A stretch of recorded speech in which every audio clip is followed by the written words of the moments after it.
bakunzi bantengimwe ndabaramukije amahoro y'Imana abane namwe aho muherereye hose. Uyu munsi ngarutse kugira ikiganiro co guteka. Shaka ndabereke ukuntu jewe nteka umuceri. Umuceri rero hariho abantu bamwe bamwe mu kuwuteka batarinda kuwuronga kubera umuceri wo ngaha i Buraya usanga atamabuye arimwo. Ariko rero nubwo atamabuye arimwo ntitwokwizera 100% yuko atatundi ducafu tuba turimo. Rero jewe ndawuronga kugira ngo utwo ducafu ntabonesha amaso dushobore kuvamwo. Ikindi naco nuko umuceri uba urimwo bimwe twita ngo ni amido. Iyo amido icituma umuceri uwutetse ufatangana.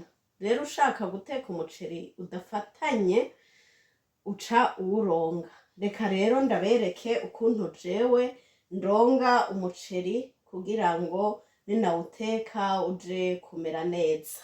Umuceri nja guteka nguyu, hanyuma nca ndawusuka muco ndawurongamwo ngaha nkuko mubibona. Hanyuma nduguruye amazi ndawuronge, muce muraba ingene amazi ya mbere aza kuba asa ntanguye kuronga. Murabona yuko aya mazi arimwo ibintu vyera, ni amazi acafuye. Nibaza ko uwo yaguha ngo uyanywe ari amazi asuku. Usavye amazi y'ukunywa umuntu akaguha amazi asa gutyaye ntiwoyanywa. Iyi rero ni amido, murabibona yuko arimwo ibintu vyera. Aya rero reka ndayasese.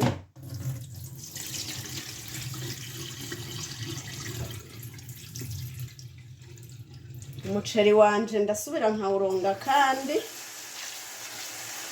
kugira ngo nje kubona yuko ya amido ivuyemwo. Urabona yuko amazi atanguye guca buke buke. Aya kabiri ndasubira nkayasesa.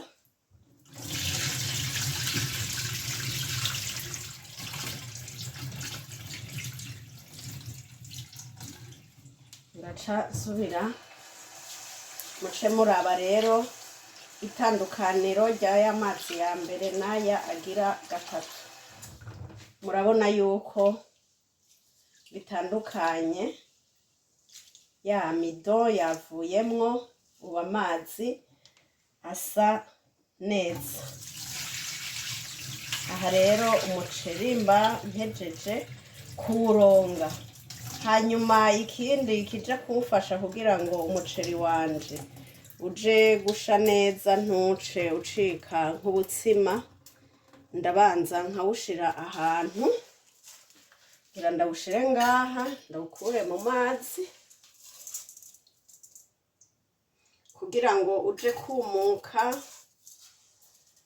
Ninawuteka uje kuba atamazi mabisi yasigayemo.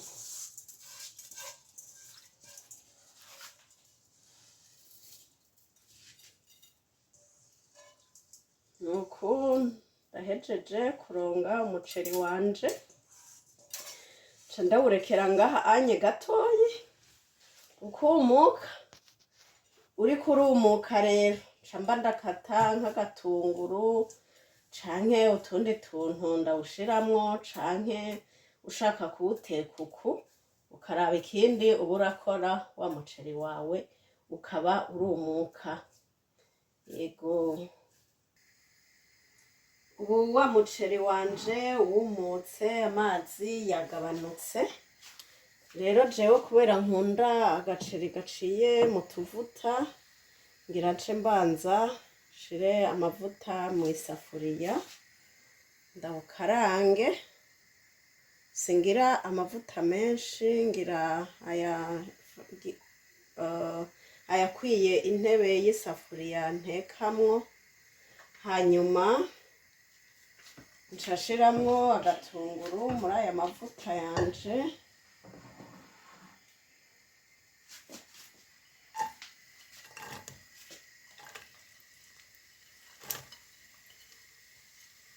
Ndashizemwo igitunguru ndagihindukiza.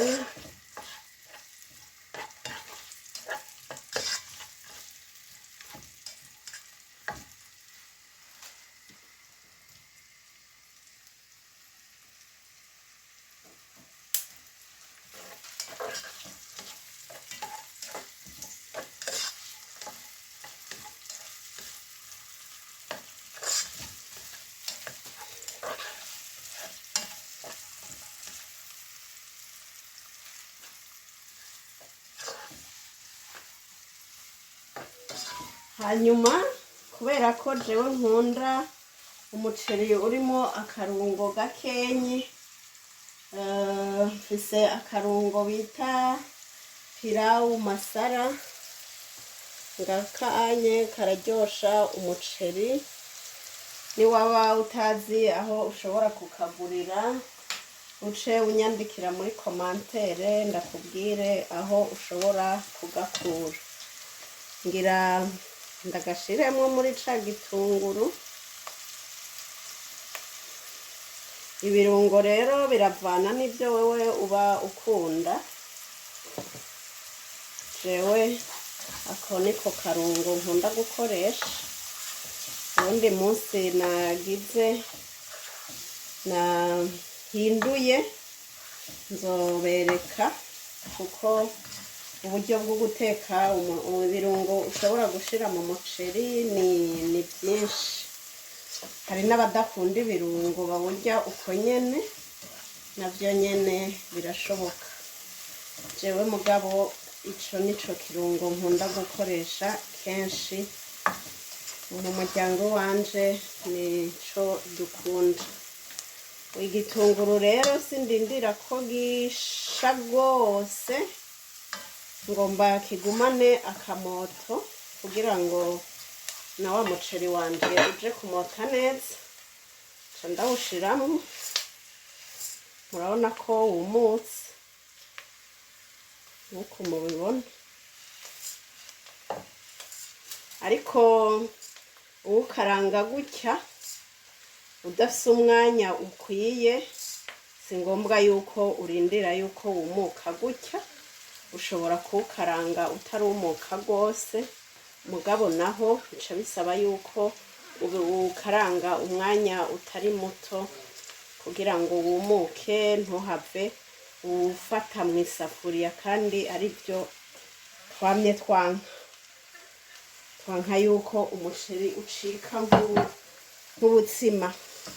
Ndawuhindukiza rero, nkavanga ka karungo na ka gatunguru, ndawuhindukiza gutya. Hanyuma uwo mwanya ndiko ndawuhindukiza, jewe mbashuhije n'amazi. Jewe umuceri ndawutekesha amazi ashushe, ariko hariho n'abatekesha yakanye, ariko jewe namenyereye ayashushe, niyo mparambona bica umuceri ucusha neza kandi ugasha n'ingoga utanafatanye. Akarungo ndabona katabaye kenshi nkuko nabishaka, ntigakwiye nkuko navyifuza. Ndashobora kongeramwo kuko ndacariko ndagahindukiza ntaco vyica.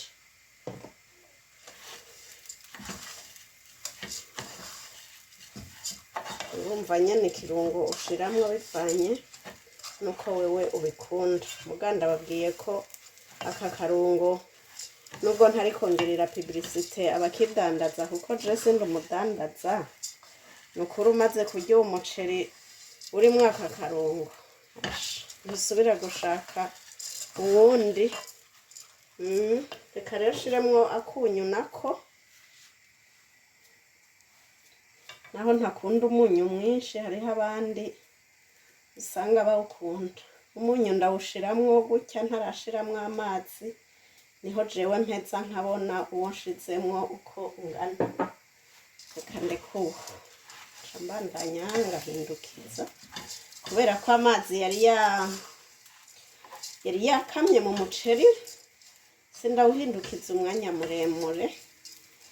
Ico nkora ndumviriza yuko utanguye kuduza akamoto k'umuceri hamwe n'umuntu wese yinjiye agira ati ahantu batetse ibintu biryoshe. Hamwe winjira ukumva akayabagu gaciye kaza. Yego, ubu rero reka nshiremwo amazi. Nabwiye ko nkoresha amazi ashushe, nari nayashuhije muri iki kintu.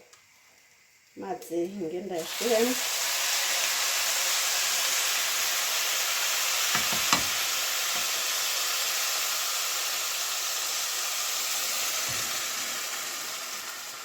Ikindi kintu kigoye ku muceri ni ukugera amazi. Mugabo ico rero sindakibigisha kubera ko biravana n'ubwoko bw'umuceri. Jewe mparangira gutyaye umva sindi bukozemo urutoki kubera n'amazi yabize n'amariki, sinkozamo urutoki. Reka ndabereke gusa nshizemo kino kimamiro canje aho yoba agarukira. Hanyuma ndahindukiza gatonyi. Mugabo ico nokubwira nuko ubu ndiko ndabuhindukiza ubuye utaratangura kubira.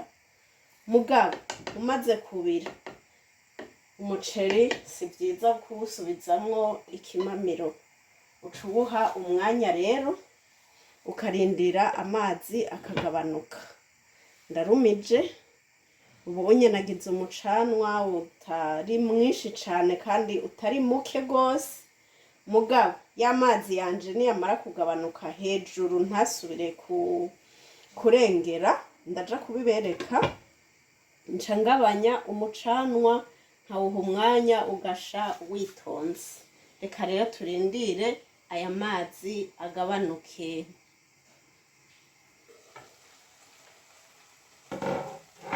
Ubu wa muceri wacu urumutse nkuko mubibona, amazi aragabanutse nkuko mubibona. Aha rero nca ngabanya agacanwa, hagasigara agacanwa gakeyi kugira ngo ushobore kumuka tuje kuwurya udafatanye. Nuko duca turindira ugasha. Turabe wa muceri wacu murabubona wahiye, hasigaye yuko tuja ku meza tugafungura.